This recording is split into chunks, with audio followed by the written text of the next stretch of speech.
का current affairs. पहला news है, लक्ष्य से 40% दूर रहेंगी इलेक्ट्रिक वाहन। क्या न्यूज़ है? देखिए, भारत ने 2030 तक 8 करोड़ इलेक्ट्रिक वाहनों को सड़क पर दौड़ाने का लक्ष्य रखा है, लेकिन ये लक्ष्य हासिल होता नहीं दिख रहा है। कारण बताया गया है कि आवश्यक जो बुनियादी ढांचे हैं उसका विस्तार नहीं हो पा रहा है। ठीक है, इसलिए 40% कम रहेगा लक्ष्य। अच्छा, यहाँ पे एक चीज़ बात लिखी हुई है कि 2030 तक इलेक्ट्रिक वाहनों को निर्धारित लक्ष्य के तहत 70% वाणिज्यिक कारें, 30% निजी कारें, 40% बसें और 80% 2 पहिया और 3 पहिया वाहनों इलेक्ट्रिक का लक्ष्य रखा गया है। ठीक है, चलिए नेक्स्ट।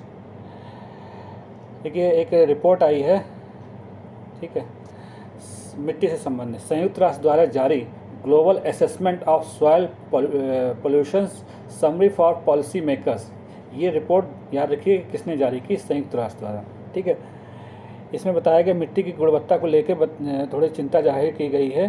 ठीक है, अच्छा, और क्या लिखा है इसमें? इसमें लिखा है कि ग्लोबल सॉइल पार्टनरशिप 1 दशक से साथ मिलकर काम कर रही है मिट्टी के मुद्दे पर। ठीक, एक पीटी का फैक्ट है, यहाँ पे याद कर लीजिएगा आप कि दुनिया भर के वैज्ञानिक world Congress of soil science 2022 का हिस्सा बनने के लिए स्कॉटलैंड के ग्लासगो में एकत्रित हो रहे हैं। तो world Congress of soil science 2022 हो रही है स्कॉटलैंड में। ध्यान रखिएगा, ये बैठक जो है, ये लिखा हुआ हर 4 साल में एक बार होती है। ठीक है, नेक्स्ट न्यूज़। अभी प्रधानमंत्री मोदी जी गांधीनगर में गए थे, तो वहाँ पर उससे संबंधित कुछ बातें हैं। गुजरात के international finance tech city Gifty city के कार्यक्रम में शिरकत की थी। वहाँ पर क्या किया था इन्होंने?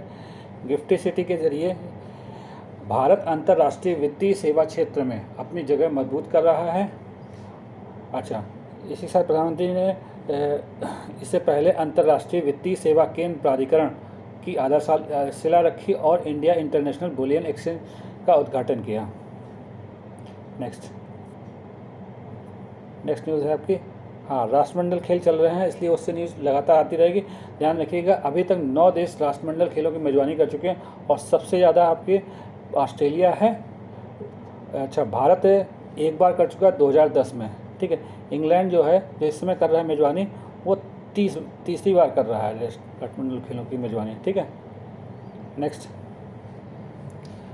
देखिए, बुनियादी उद्योगों से संबंधित एक न्यूज़ आई है कि उत्पादन में जून महीने में 12.7% की वृद्धि हुई है। इसमें ये बताना ये है कि बुनियादी उद्योग जो हैं उनके बारे में कुछ 2 लाइनें बतानी है कि जो देश के औद्योगिक उत्पादन सूचकांक में बुनियादी उद्योगों की 40% से अधिक हिस्सेदारी रहती है, इसलिए इनका जो प्रदर्शन है वो इम्पोर्टेंट रहती है औद्योगिक उत्पादन को लेकर। अच्छा, ये जो कोर इंडस्ट्री हैं आपके बुनियादी उद्योग, वो कौन कौन से हैं? कोयला, कच्चा तेल, प्राकृतिक गैस, रिफाइनरी उत्पाद, उर्वरक, इस्पात, सीमेंट और बिजली। ठीक है, इसमें याद करने का तरीका आपको बता दें कि 3 तो सी हो गया, क्रूड, कोल, सीमेंट। ठीक है, ई से इलेक्ट्रिसिटी हो गई, एफ से फर्टिलाइज़र हो गया, एन से आपका नेचुरल गैस हो गया, आर से हो गया आपका रिफाइनरी हो गया, एस से स्टील हो गया। 8 हैं। ठीक है, एक बात और बताते चलें, जो 40% है ये वाला, एग्जैक्टली बताएं तो 40.27% का योगदान करता है औद्योगिक उत्पादन में। नेक्स्ट, एक साइड रहेगी न्यूज़, हाँ, ये राजकोषीय घाटा बता रहे हैं 21.2% रहा। ठीक है, जून तिमाही में। इसमें समझाना ये है कि राजकोषीय घाटा जो है कुल व्यय और राजस्व के बीच के अंतर को दर्शाता है।